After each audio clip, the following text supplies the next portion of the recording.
Good morning બેટા. ફરીથી આપણે લાસ્ટ જે કર્યું હતું એની ચર્ચા કરી લઈએ છીએ. તો કે લાસ્ટ આપણે કાર્ટેશિયન પદ્ધતિથી કઈ રીતે બિંદુ દર્શાવાય જોયા હતા, પણ હવે એક્સ વાય સમતલમાં કઈ રીતે દર્શાવાય એની વિશે ચર્ચા કરીએ છીએ. તો અહીંયા આપણને એ પણ જોયું હતું કે કયું ચરણ છે એ અને ક્યાં હોય. તો અહીંયા હું ફરીથી એકવાર તમને એક્સપ્લેન કરી દઉં છું કે અહીંયા જો આપણને જે આ પ્લેન આપ્યું છે એક્સ વાય પ્લેન કહેવાય છે ઇંગ્લિશમાં, એને કહીએ છીએ એક્સ વાય સમતલ. અહીંયા y અક્ષ હોય છે, અહીંયા y ડેશ, અહીંયા x અને x ડેશ હોય છે. તો જે આ આપણને આપેલું છે કે x અને y ની વચ્ચેનું સમતલ જે છે એને આપણે કહીએ છીએ x and y ની વચ્ચેનું જે સમતલ છે એને આપણે ફર્સ્ટ ક્વોડ્રન્ટ એટલે કે પ્રથમ ચરણ કહીએ છીએ. પછી અહીંયા y અને x ડેશ અથવા તો કે x ડેશ અને y ની વચ્ચેનું જે છે એને આપણે સેકન્ડ ક્વોડ્રન્ટ એટલે કે દ્વિતીય ચરણ કહીએ છીએ. ફરીથી હવે x ડેશ અને y ડેશ નું જે છે એને તૃતીય ચરણ કહેવાય છે, થર્ડ ક્વોડ્રન્ટ કહીએ છીએ ઇંગ્લિશમાં એને. ક્વોડ્રન્ટ એટલે ચરણ. હવે અહીંયા x છે, અહીંયા y ડેશ છે, તો x and y ડેશ છે એ આપણું કયું છે ફોર્થ ક્વોડ્રન્ટ એટલે કે ચતુર્થ ચરણ કહેવામાં આવે છે. હવે એમાં કયા કયા બિંદુઓ હોય તો અહીંયા આગળ હું તમને બતાવી દઉં છું. આ જે છે એ આપણું ફર્સ્ટ ક્વોડ્રન્ટ છે, એમાં હંમેશા બંને પ્લસ પ્લસ વાળા બિંદુઓ આવે છે. અહીંયા આપણને ખ્યાલ છે આ કેવા છે x છે અને આ છે y. હવે અહીંયા ફરીથી અહીંયા x અને y ની જેવી રીતે લખું છું તો સેકન્ડ ક્વોડ્રન્ટમાં કયા બિંદુઓ આવશે તો x ના પહેલા લઈએ છીએ તો x ના માઈનસ આવે છે અને y ના પ્લસ છે. એવી જ રીતે થર્ડ ક્વોડ્રન્ટમાં લઈએ છીએ તો થર્ડ ક્વોડ્રન્ટમાં અહીંયા આપણને કયા લઈશું પહેલા x ના લઈશું જે સોરી અહીંયા થર્ડ ક્વોડ્રન્ટમાં આવે છે એ x ના લઈએ છીએ, x ના કયા છે માઈનસ છે અને y ના પણ કયા છે માઈનસ છે, બરાબર. અને ફોર્થ ક્વોડ્રન્ટ જે છે આપણું ચતુર્થ ચરણ છે એમાં જે આવે છે એ કયા બિંદુઓ હશે તો કે અહીંયા જે છે એ ધન છે અને અહીંયા જે છે ઋણ છે. તો પહેલા હંમેશા એ યાદ રાખીશું કે x પર x અક્ષના જ બિંદુઓ આગળ આવશે અને y અક્ષના બિંદુઓ પાછળ આવે છે. આને કહેવાય છે યામ કહેવાય છે, બરાબર છે. જે આ દર્શાવ્યું છે બિંદુ એને આપણે યામ કહીએ છીએ. તો કે કોઈ પણ બિંદુના યામ આપેલા હોય 3 4 -5 6 તો એ આપણને ખબર હોવી જોઈએ કે કયા ક્વોડ્રન્ટમાં એટલે કે કયા ચરણમાં આવે છે, બરાબર છે. બીજું હવે એ છે કે હંમેશા જે ચરણ લખીએ છીએ કઈ દિશામાં હોય છે તો એનું જે દિશા છે એ કેવી છે એન્ટી ક્લોકવાઇઝ એટલે કે વિષમઘડી દિશામાં. સમઘડી એટલે કે જે ઘડિયાળની કાંટાની દિશા છે એ કઈ છે આ રીતે ફરે છે, પણ અહીંયા આપણને જે ક્વોડ્રન્ટ આપેલા છે એ વિષમઘડી દિશામાં એટલે કે એન્ટી ક્લોકવાઇઝ ડિરેક્શનમાં આપણને આપેલું છે. તો માટે એ પણ ધ્યાન રાખીએ છીએ કે ક્વોડ્રન્ટ હંમેશા અહીંયા 1 લખીશું તો અહીંયા 2 નહીં લખીએ. 2 ક્વોડ્રન્ટ આવ્યું છે, થર્ડ આવ્યું છે અને ફોર્થ આવ્યું છે, બરાબર. અને અહીંયા જે આગળ યામ લખ્યા છે ને એ યામ પણ તમને ખ્યાલ હોવા જોઈએ કે કયા કયા પ્લસ પ્લસ વાળા છે, કયા પ્લસ માઈનસ છે, માઈનસ પ્લસ છે કે માઈનસ માઈનસ છે, બરાબર. હવે એમાં આપણને એ પણ જોયું હતું કે આને શું કહીએ છીએ તો કે આને આપણે આખું જ જે કહીએ છીએ xy સમતલ છે. અહીંયા કેટલા સમતલ આપેલા છે તો બે સમતલ છે, એક x સમતલ છે અને બીજું y સમતલ છે. તો xy સમતલ આને આખું જ કહેવાય છે અને અક્ષોને જે છે એને યામાક્ષો તરીકે ઓળખાય છે. આ જે બિંદુઓ છે એને યામ બિંદુ કહીએ છીએ અને આને કહેવાય છે યામ બિંદુ અથવા યામ. અને જે આ અક્ષો આપેલા છે x અક્ષ અને y અક્ષ એને કહીએ છીએ યામાક્ષો. યામાક્ષો એટલે એની સંધિ છૂટી કરીએ છીએ તો યામ વત્તા અક્ષો જેને કહેવાય છે યામના અક્ષો એટલે કે યામાક્ષો, બરાબર છે. તો અહીંયા આપણે જોઈ ગયા તો કે યામાક્ષો કોને કહેવાય અને યામ બિંદુ કોને કહેવાય. હવે બીજું આગળ જે છે એ આપણને કોઈ બિંદુ આપેલા છે જેને આપણે દર્શાવવાના છે અહીંયા આગળ ગ્રાફમાં એટલે કે જે આલેખ છે એમાં આપણે કઈ રીતે દર્શાવીએ છીએ. તો પહેલા આપણને એ ખબર હોવી જોઈએ કે કયા ચરણમાં આવે છે. કોઈ પણ બિંદુ લખીએ તો એ કયા ચરણમાં આવે છે આપણને ખ્યાલ હોવો જોઈએ. હવે હું અહીંયા કોઈ એક બિંદુ લખું છું 1 1, એના પછી બીજું લખું છું -1 + 1 -1 -1 અને છેલ્લે લખીએ છીએ +1 -1. તો હવે મને ખ્યાલ હોવો જોઈએ કે કયા બિંદુ કયા યામ જે છે એ કયા ચરણમાં હશે.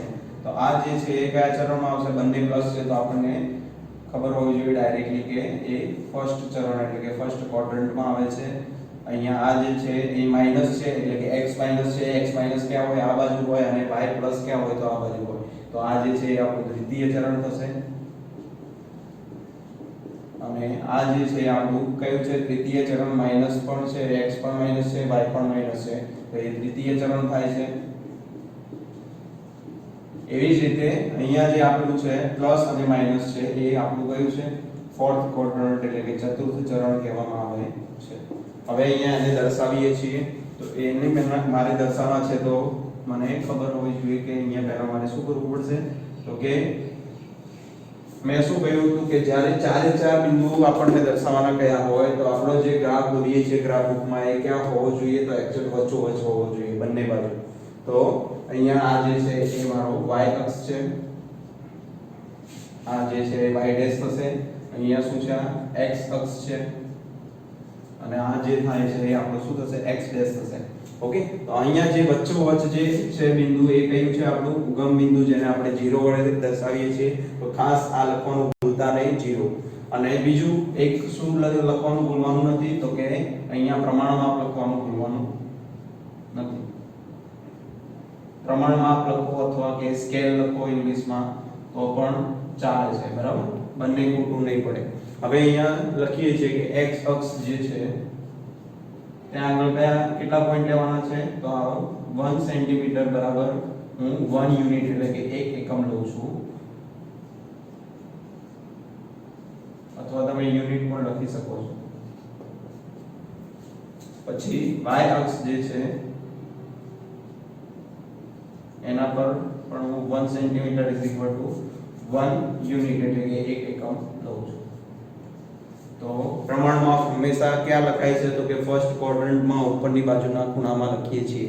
હવે અહીંયા આપણને એ ખબર હોવી જોઈએ કે આ કયું ચરણ છે? તો કે આ ફર્સ્ટ છે, સેકન્ડ છે, થર્ડ છે, ફોર્થ છે. હવે ફર્સ્ટ ચરણમાં આ જે બિંદુ છે એ ક્યાં આવશે? તો પહેલા આપણે શું કરવું પડશે? x અને y ના બિંદુઓ દર્શાવીએ છીએ. તો અહીંયા x ના બિંદુઓ કયા છે? 1 2 3 4 5 6 છે. એવી જ રીતે અહીંયા -1 -2 -3 -4 -5 રીતે જશે. અને ઉપરની બાજુ લઈએ છીએ એ હંમેશા 1 2 ધન હોય છે, 3 4 અને 5.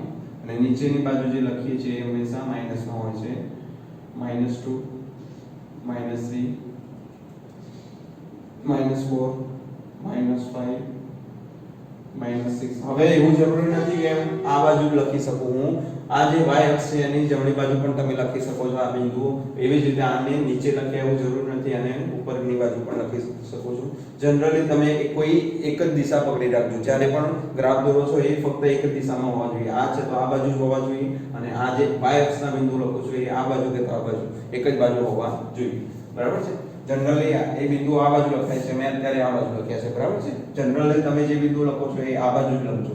ઓકે, હવે અહીંયા મારે શું દર્શાવવું છે? ફર્સ્ટ ક્વોડ્રન્ટમાં એટલે કે પ્રથમ ચરણમાં મારે 1 1 દર્શાવવું છે. તો ક્યાં આગળ છે 1 1 જે છે એ અહીંયાથી x અક્ષની બિંદુ જોવાનું છે. x અક્ષ પર એક બિંદુ ક્યાં છે? અહીંયા. અને y અક્ષ પરનું એક બિંદુ ક્યાં છે? તો એ અહીંયા છે. તો ત્યાંથી હવે મારું જે બિંદુ મળે છે એ કયું છે? તો કે એ બંનેને છેદતી તમારે ઊભી ગ્રાફમાં તમને લાઈનો આપેલી છે, એટલે જેથી તમને ચોક્કસ ખ્યાલ આવશે, બરાબર છે? અહીંયા આગળ કોઈ લાઈન નથી આપેલી, બોક્સ નથી દોરેલા, માટે આપણને ક્લિયર નથી ખબર પડતી. પણ અહીંયાથી આપણે લખી શકીએ કે અહીંયા 1 છે, તો એની એક્ઝેક્ટ ઉપર અહીંયા જે 1 આવે છે એની એક્ઝેક્ટ સામે જે બિંદુ મળે છે એ કયું છે? મારું 1 1 બિંદુ છે. હવે બિંદુને દર્શાવવાની, યામને દર્શાવવાની પદ્ધતિ કઈ છે? તો કે એને ડોટ કરીએ છીએ અને ઉપર સર્કલ કરીએ છીએ. એવી જ રીતે હવે -1 1 તો -1 મારે -1 આગળ આપ્યા છે, તો એ હું શું કરીશ કે એ કયો છે? મારો x અક્ષ છે, તો -1 અહીંયા જોઈએ છીએ, અને 1 1 તો કે y અક્ષ ના જોઈએ છીએ, બરાબર? તો આ જે બિંદુ મળ્યું છે એ મારું કયું છે? -1 1 મારે શું દર્શાવવાનું હતું -1 1 દર્શાવવાનું હતું તો પહેલા આ જે છે -1 એ કોનું છે x અક્ષનું જ હોય અને પાછળનું બિંદુ હંમેશા y અક્ષનું જ હોય x અક્ષનું બિંદુ કયું છે અહીંયા -1 છે તો હું -1 જોયું છે અને પછી y અક્ષનું જે બિંદુ છે એ 1 છે તો હું અહીંયા 1 જોઈશ એ બંને ક્યાં મળે છે તો અહીંયા મળે છે તો એ બિંદુ મારું -1 1 થાય છે એવી જ રીતે અહીંયા જોઈએ છીએ -1 -1 તો એ ક્યાં મળે છે અહીંયા -1 x અક્ષ અને -1 y અક્ષ પર તો એ અહીંયા મળે છે બરાબર તો અહીંયા આપણે લખી શકીએ -1 જે હંમેશા આપણને ખ્યાલ છે કે આવે છે તૃતીય ચરણમાં તો આપણે એને તૃતીય ચરણમાં લખ્યું છે એવી જ રીતે હવે +1 -1 જે છે અને -1 છે એ કયા ચરણમાં આવશે તો એ આપણે લખ્યું છે ચતુર્થ ચરણમાં આવે છે એટલે કે ફોર્થ ક્વોડ્રન્ટમાં આવે છે તો અહીંયા સુધી ખ્યાલ આવી ગયો જો ચારે ચાર બિંદુ દર્શાવવાના કયા હોય તો હંમેશા આપણે ગ્રાફ કઈ રીતે દોરીએ છીએ તો કે એક્ઝેક્ટ વચ્ચે દોરીએ છીએ ગ્રાફ બુકમાં હવે જે આપણું પેજ આપેલું હોય છે ને એક એક્ઝેક્ટ વચ્ચે દોરીશું અને હવે જો કોઈ એક જ ચરણના બિંદુ આપેલા હોય દાખલા તરીકે મને બધા જ તૃતીય ચરણના બિંદુઓ બધા જ બિંદુઓ અહીંયા માઈનસ વાળા આપેલા છે તો શું કરીશ તો હું અહીંયા આગળ આ જે ગ્રાફની જે આ લાઈન દોરી છે x અક્ષ અહીંયા દોરીશ અને y અક્ષ જમણી બાજુ દોરીશ બરાબર છે કેમ કારણ કે અહીંયા આગળ આપણને ખબર છે બધા જ બિંદુઓ આવશે બરાબર તો જે દોરીએ છીએ એને ઉપર લઈ જવાનું અને આ બાજુ હોય એને આ બાજુ લઈ જવાનું છે બરાબર અને ફરીથી આ ચરણમાં હોય તો આ બધું આ બાજુ લઈ જઈએ છીએ આ ઉપર લઈ જઈશું x અક્ષને અને y અક્ષને આ બાજુ દોરીશું બરાબર છે કેમ કારણ કે કદાચ વધારે મોટા બિંદુઓ આપેલા હોય અને એ સમય નહીં તો એ તમે દોરી શકો છો અથવા બીજું એક એ કરી શકો છો કે જ્યારે પણ વધારે પડતી મોટી કિંમત મળે છે વધારે પડતા મોટા યામ આપેલા હોય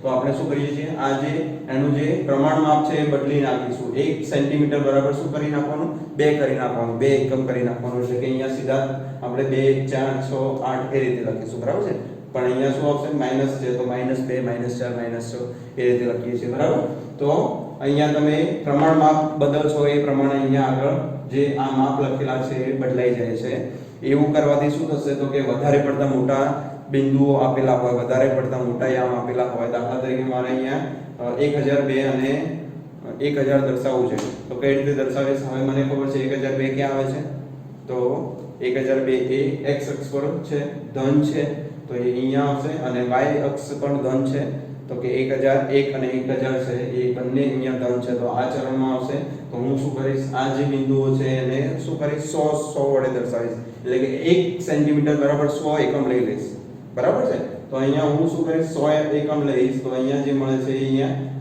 100 લખીશ 200 300 400 500 એ રીતે લખીશ બરાબર છે અથવા 50 50 પણ તમે લઈ શકો છો તો કે 50 100 150 200 250 300 એ રીતે લખી શકો છો બરાબર ખ્યાલ આવી ગયો અહીંયા સુધી હવે આગળ જોઈએ છે કેટલાક બિંદુઓને નિર્દેશ કરીને જેથી તમને વધારે આઈડિયા આવે છે હું આ જ ગ્રાફનો ઉપયોગ કરું છું તમારે એવું કરવાનું નથી તમે અલગ અલગ ગ્રાફ દોરવાના છે જ્યારે પણ ક્વેશ્ચન આપેલા હોય તો એને આધારે તમારે બધા અલગ અલગ ગ્રાફ દોરશો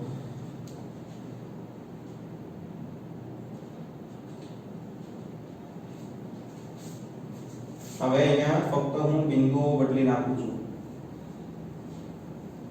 ચરણ તો એના જ રાખીએ છીએ 3 4 છે અહીંયા લઉં છું -3 7 અહીંયા લઈએ છીએ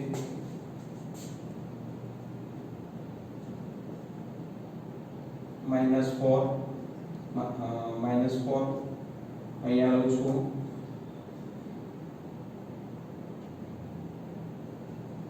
0 -7 ઓકે તો હવે 3 4 ક્યાં આવશે તો 3 4 મને ખ્યાલ છે પ્રથમ ચરણમાં આવશે 3 ક્યાં છે x અક્ષ છે જે 3 છે તો 3 અહીંયા જોવાનું અને 4 ક્યાં છે તો આ જે છે એ બંને ક્યાં મળે છે તો અહીંયા આગળ મળે છે તો આ જે મારો બિંદુ છે એ કેટલું થશે 3 4 થશે તો તમારે ગ્રાફમાં જ્યારે પણ લખો છો ત્યારે પોઈન્ટ કરી અને એની પર સર્કલ કરીશું અને 3 4 આ રીતે બિંદુ લખવાનું છે બરાબર નહીંતર માર્ક્સ નહીં મળે એવી જ રીતે હવે -3 છે અને 7 છે -3 અહીંયા આગળ છે અને 7 અહીંયા નથી આપેલા તો હું શું કરીશ થોડો ગ્રાફ આગળ લખીશ બરાબર કેટલા સુધી લખવાનું એ આપણને ખ્યાલ હોવી જોઈએ જેટલા બિંદુઓ આપેલા હોય એ પ્રમાણે આપણે ગ્રાફમાં નંબર લખીએ છીએ અહીંયા આગળ મેં જસ્ટ તમને એક્સપ્લેન કરવા માટે લખ્યું છે માટે અહીંયા મેં ઓછા નંબરો લખ્યા છે તમારે ગ્રાફ બુકમાં તમે વધારે નંબરો આવશે જ્યારે પણ ગ્રાફ દોરશો તો બહુ બધા નંબરો તમે દોરી શકશો તો અહીંયા શું છે -3 છે તો -3 એ x અક્ષ છે અને 7 કયો છે y અક્ષ છે.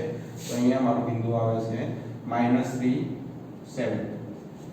કઈ રીતે દર્શાવીએ છીએ તો અહીંયા આપણને ખ્યાલ હોવો જોઈએ. આ કરવાની જરૂર નથી, ફક્ત તમે આટલું લખશો તો પણ ચાલશે.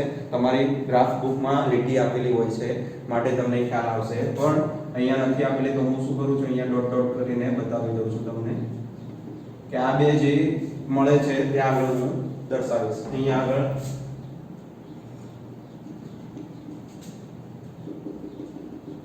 બરાબર છે. એવી જ રીતે આ જે છે -4 -4. હવે એવું જરૂરી નથી કે અહીંયા આગળ એક જ જેવું ના લઈ શકીએ. x છે અને y છે, પણ આના જેવું બિંદુ બીજું એકે નહીં મળે આપણને. અહીંયા જ્યાં -4 અને -4 આવતું હોય એવું બીજું એકે બિંદુ xy સમતલમાં નહીં મળે. બરાબર છે. તો -4 ક્યાં છે? તો -4 અહીંયા આવે છે અને આ જે છે એ અહીંયા આવે છે. તો આ જે બિંદુ જે થશે એ મારું કયું થશે? -4 બિંદુ થશે. x અને y સરખા હોઈ શકે છે, પણ એના જેવું બિંદુ બીજું કોઈ મળતું નથી. કેમ? કારણ કે હંમેશા દરેક બિંદુ એ કેવું છે? અનન્ય છે, એટલે કે એક અને માત્ર એક જ હોય છે. હવે અહીંયા ચતુર્થ ચરણમાં લખવાનું છે મારે. ચતુર્થ ચરણમાં 0 -7 છે. હવે આ ચતુર્થ ચરણમાં આવે છે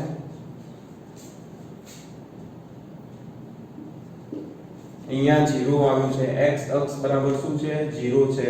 માટે આપણે અહીંયા શું લખીશું? ચતુર્થ ચરણ નહીં લખીએ, પણ આ ક્યાં આવશે બિંદુ? જ્યારે પણ x અક્ષ 0 આપેલો હોય અને y અક્ષની કિંમત આપેલી હોય, એટલે કે જેની કિંમત આપેલી હોય એના ઉપર આવે. તો કે અહીંયા જે બિંદુ આવશે એ y અક્ષ ઉપર આવશે. બરાબર છે. અહીંયા જે બિંદુ આપણને મળે છે એ y અક્ષ ઉપર આવશે. કેમ? કારણ કે જે x અક્ષ છે એ 0 છે. અને હું કદાચ આ રીતે બિંદુ લઉં છું 0, તો આ જે બિંદુ મળે છે મને એ ક્યાં મળશે? x અક્ષ ઉપર ક્યાં મળશે. બરાબર છે. તો અહીંયા લઈએ છીએ બંને બિંદુ આપણે દર્શાવીએ છીએ. તો આ -3 0 ક્યાં આવશે? x અક્ષ ઉપર જોઈએ છે -3. આ જે છે એ -3 છે અને 0 એટલે કે y કેટલો છે આપણો? એની y ની કિંમતો અહીંયા અલગ અલગ છે.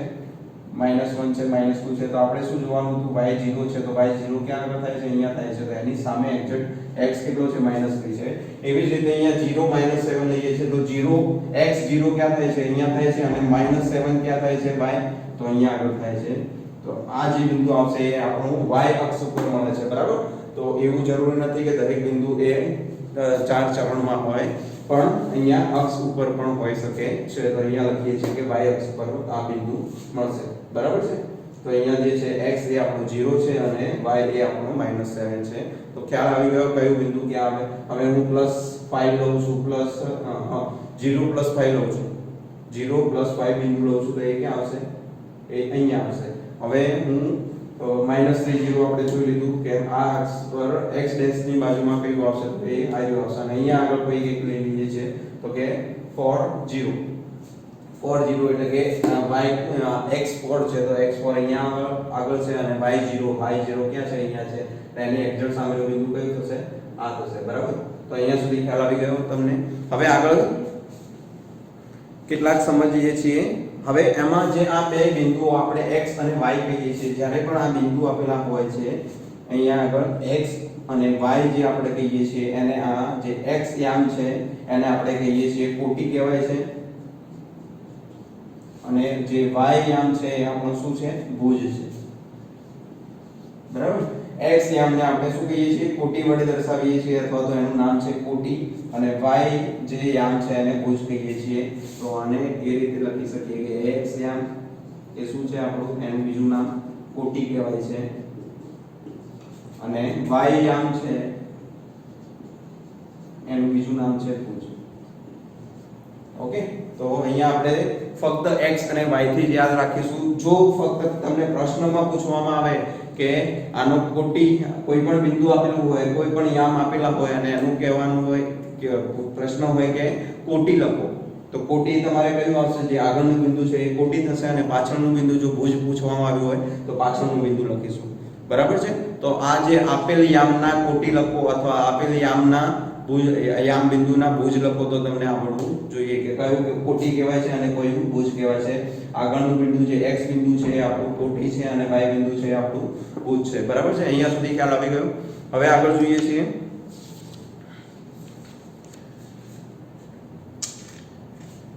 હવે યામ કઈ રીતે લખીશું? હવે આપણને બિંદુઓ નથી આપેલા, યામ બિંદુઓ આપણે લખવાના છે અને એનું ચરણ લખવાનું છે. તો એ કઈ રીતે લખીએ છીએ એ જોઈએ.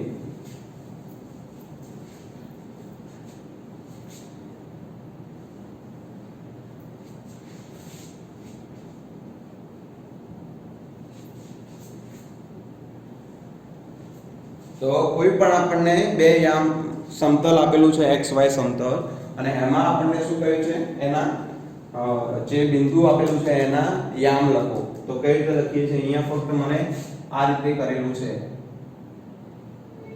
પણ અહીંયા મારે બિંદુના યામ લખવાના છે. તો કઈ રીતે લખીશ?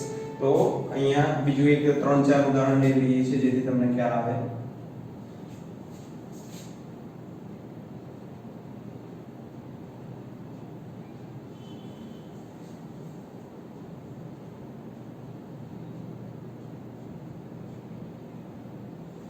હવે મને અહીંયા કહ્યું છે કે એના યામ લખો અને એનું ચરણ લખો. તો આ જે બિંદુ છે એ કયું છે બિંદુ? તો અહીંયા આપણે શું કરવાનું છે? એની સામે x અક્ષ પર જોવાનું છે અને એની સામે y અક્ષ પર જોવાનું છે. પહેલા ક્યાંથી જોઈશું? આપણે હંમેશા x અક્ષ પહેલા આવે છે માટે x અક્ષ પર જ જોઈશું.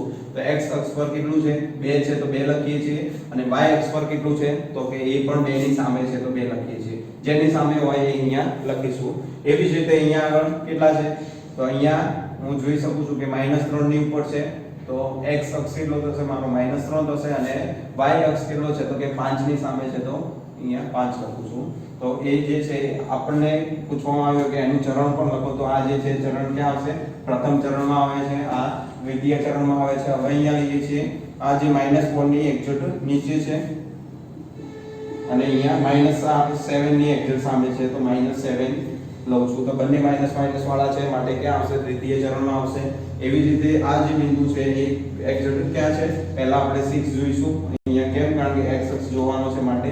તો અહીંયા 6 છે અને અહીંયા -5 ની સામે છે, તો અહીંયા -5 લઉં છું.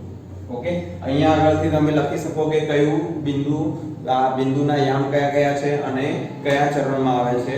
આને બે રીતે કહી શકીએ છીએ. આ જે છે એને x યામ પણ કહેવાય છે અને કોટી પણ કહેવાય છે.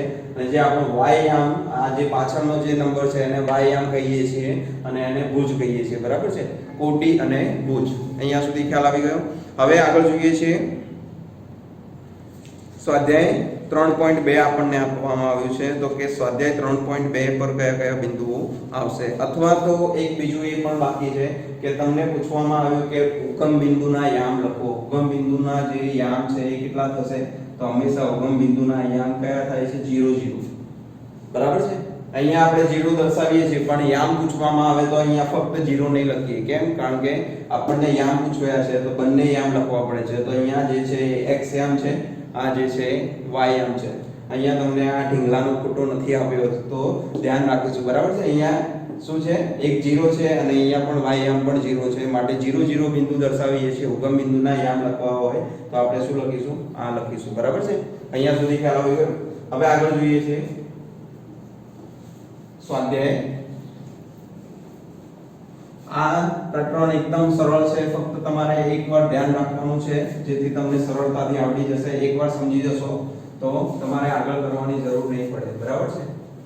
એક્ઝામ માટે પ્રિપેરેશન કરવાની પણ જરૂર નહીં પડે. ફક્ત તમે એકવાર ધ્યાન આપી દેવાનું, એકવાર જોઈ લેશો આરામથી તો તમને આવડી જશે. હવે સ્વાધ્યાય 3.2 છે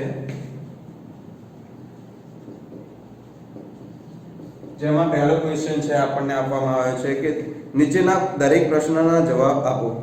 યામ સમતલમાં કોઈ પણ બિંદુ દર્શાવવા ઉપયોગમાં લેવાતી સમક્ષિતિજ અને શિરોલંબ રેખાઓના નામ શું છે? તો સમક્ષિતિજ એટલે કે સમક્ષિતિજ કોને કહેવાય છે? તો જે આડી રેખા હોય છે એને સમક્ષિતિજ કહીએ છીએ અને શિરોલંબ એટલે કે એની ઉપર જે આપણે લંબ રેખા દોરીએ છીએ એને આપણે શિરોલંબ કહીએ છીએ. તો અહીંયા લખીશું ક્વેશ્ચન 1 માં ફર્સ્ટ માં છે સમક્ષિતિજ કઈ છે? એ x અક્ષ છે. જે આડી હોય એને આપણે સમક્ષિતિજ કહીએ છીએ એટલે કે x અક્ષને આપણે શું કહીશું? સમક્ષિતિજ કહીએ છીએ અને y અક્ષ જે છે એને શિરોલંબ કહેવાય છે. કેમ? કારણ કે એ x અક્ષને લંબ હોય છે માટે એને આપણે શું કહીએ છીએ? શિરોલંબ કહીશું અને જેને y અક્ષ કહીએ છીએ. હવે ક્વેશ્ચન નંબર 2 છે આ બે રેખાઓથી બનતા સમતલના દરેક ભાગનું નામ શું છે? તો એનાથી જે સમતલ બને છે એ દરેક ભાગનું નામ શું છે? તો આપણને ખ્યાલ છે કે પ્રથમ ચરણ, દ્વિતીય ચરણ, તૃતીય ચરણ અને ચતુર્થ ચરણ આપણે નામ આપીએ છીએ. તો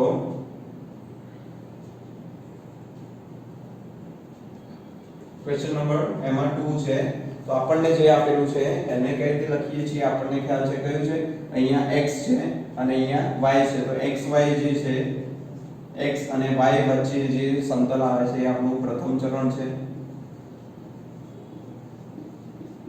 એવી જ રીતે અહીંયા x ડેશ અને y ની વચ્ચેનું જે છે, x ડેશ અને y ની વચ્ચે જે આપણે ઓલરેડી લખી દીધું છે એ આપણું કયું છે? સેકન્ડ ચરણ છે. એટલે કે દ્વિતીય ક્વોડ્રન્ટ, સેકન્ડ ક્વોડ્રન્ટ થાય છે, દ્વિતીય ચરણ કહેવાય છે. પછી એના પછી x ડેશ અને y ડેશ આવશે. તો એ શું થશે? આપણું થર્ડ ક્વોડ્રન્ટ એટલે કે તૃતીય ચરણ છે. અને એના પછી આપણને મળે છે x એન્ડ y ડેશ. તો એ જે છે એ આપણું કયું છે? ફોર્થ ક્વોડ્રન્ટ એટલે કે ચતુર્થ ચરણ કહેવામાં આવે છે. ઓકે, ક્વેશ્ચન નંબર 3 છે. એમાં આ બે રેખાઓ જ્યાં છેદે તે બિંદુનું નામ લખો. તો જ્યાં છેદે એ બિંદુ કયું છે? આપણને ખ્યાલ છે ક્યાં આગળ છેદે છે? એના ઉગમ બિંદુમાં છેદે છે. 0 0 પર છેદે છે. તો કે એને 0 0 પણ કહી શકીએ છીએ અથવા તો કે ઉગમ બિંદુ પણ કહેવાય છે. જનરલી આપણે પૂછવામાં આવે ક્વેશ્ચનમાં તો આપણે ઉગમ બિંદુ જ લખીશું. 0 0 એના યામ છે અને એના યામ કહેવાય અને એ બિંદુનું નામ શું છે? તો એ કયું છે? ઉગમ બિંદુ કહેવાય છે. બરાબર. હવે આકૃતિ 3.14 આપણને આપેલી છે અને એના પરથી આપણે નીચેના પ્રશ્નોના જવાબ લખવાના છે. તો અહીંયા જોઈએ છીએ. હવે ક્વેશ્ચન નંબર 2 છે.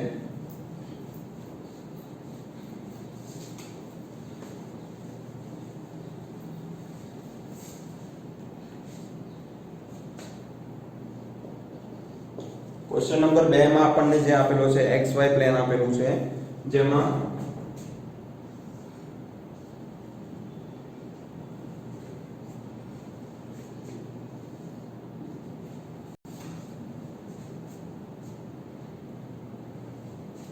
ઝીરો છે, 1 2 3 4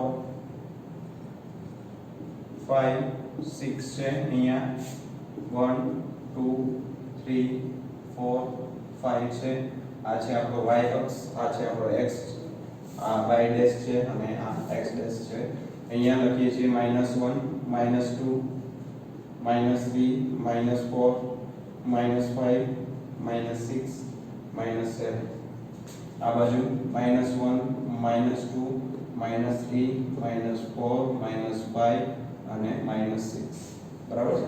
હવે અહીંયા આપણને આપેલા છે કેટલાક બિંદુઓ, જે હું અહીંયા લખું છું. ડી બિંદુ આપણને આપેલું છે 6 2 પર. આ જે છે ત્યાં આગળ આપણને ડી બિંદુ આપેલું છે.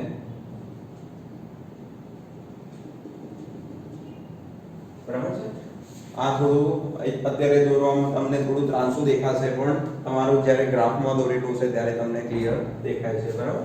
તો અહીંયા આ જે છે એ બિંદુ છે ડી.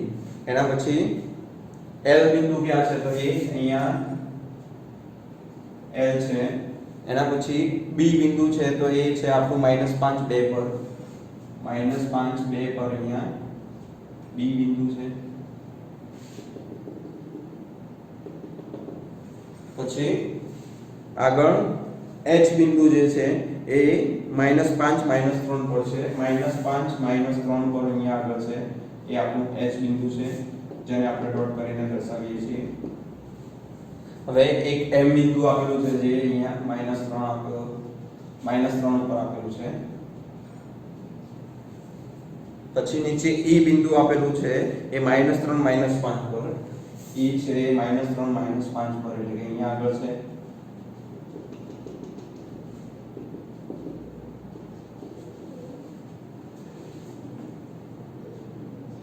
હવે ચોથા ચરણમાં એક જી બિંદુ છે. જી બિંદુ છે 2 -4 પર. 2 -4 પર.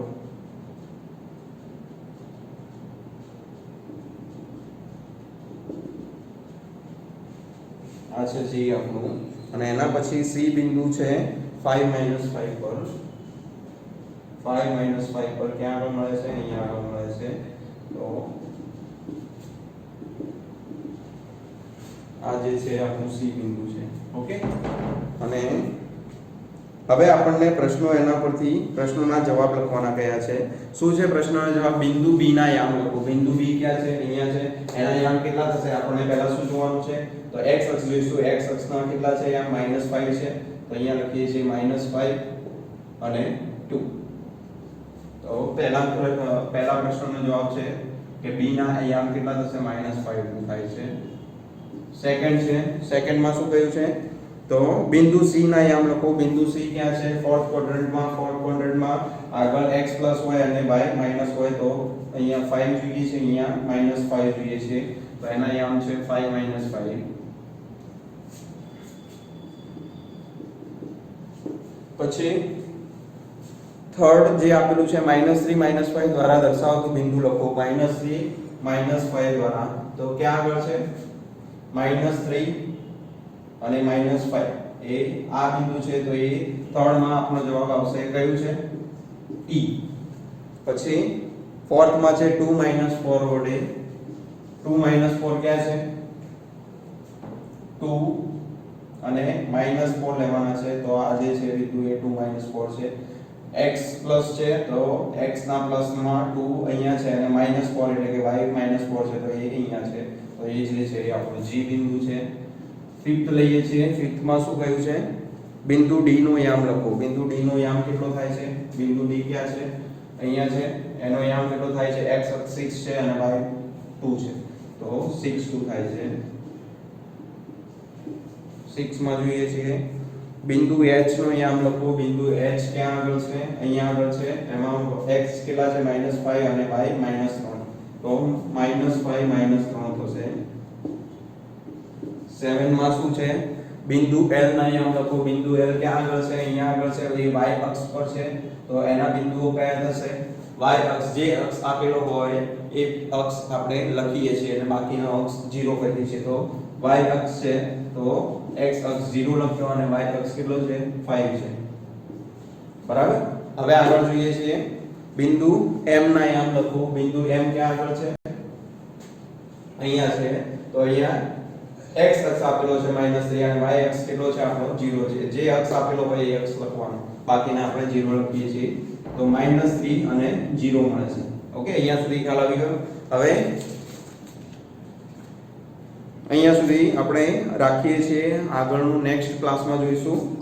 ઓકે, આઈ હોપ કે અહીંયા સુધી તમને ખ્યાલ આવી ગયો હશે. સ્વાધ્યાય 3.2 સુધી કમ્પ્લીટ થઈ જાય છે. આગળ પણ કેટલાક એની આધારે જે બિંદુના યામ આપેલા હોય તે બિંદુનું નિરૂપણ કરવાનું છે. એ પણ આપણે અત્યારે શીખી લીધું છે. એને ફક્ત કેટલાક એના ઉદાહરણો દ્વારા આપણે જસ્ટ શીખીશું. બરાબર છે. અને એના પછી સ્વાધ્યાય 3.3 છે. એટલે કે નેક્સ્ટ ક્લાસમાં આપણું ચેપ્ટર અહીંયા કમ્પ્લીટ કરીએ છીએ. અને જે પણ બોર્ડ વર્ક કરાવું છું એ તમારે ક્લાસ નોટબુકમાં લખવાનું છે. Okay, thank you. Like, share and subscribe the channel Tropicanatruz Education and press the bell icon for more.